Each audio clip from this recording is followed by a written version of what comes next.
Magandang araw po sa ating lahat mga kabarya.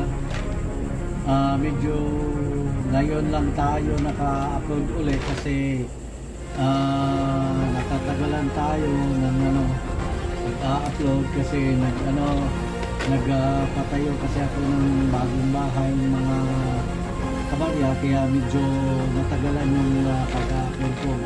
Ngayon lang kabalik ulit. Kaya ito binuksan ko yung FB page ko. Madami po na nag-aalok sa akin ng mga barya na bumibili ba daw ako ng ganitong barya o ganon. Mga kabarya, ano po, yung hanap ko lang po sa ngayon kasi hindi pa na-kompleto itong collection ko sa 10 piso na BSP, yung kulang ko kasi yung year 2007 saka yung year 2009. Yun lang kasi ang hanap ko mga kabarya, yan ang bibilhin ko talaga. Tapos dito naman sa 5 piso yung 2006, 2007 at saka yung 2008. Yan, bibili din ako ng para makompleto yung collection ko mga kabarya. Dito din sa tag 20 pesos na yung bago, yung new generation coin na tag-20, marami din nag-aalok sa akin. Alam nyo mga kabarya, marami na din akong nakukulit na tag-20. Itong isa, malapit na mapuno, tagwa na. 100 pieces kasi itong pagka napuno ito. Tapos itong isa naman ay kumpleto na mga kabarya.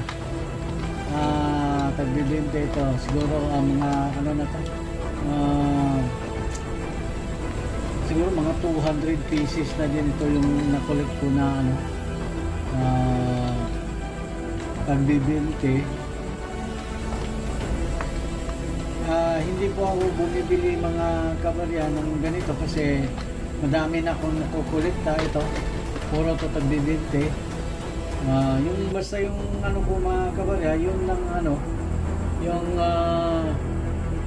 10 piso na year 2007 saka yung 2009, yung kasi yung pinakamahirap dito naman sa piso, yung new generation sa piso, itong year 2005. Yan na lang din ang kulang ko kasi na ito malapit na ito makumpleto mga kabaryan. Ito na lang kulang. Ito ang bibilhin ko pagka meron na lang, PM na lang mga kabarya sa FB page ko. Yun lang mga kabarya, tapusin ko na itong video ko.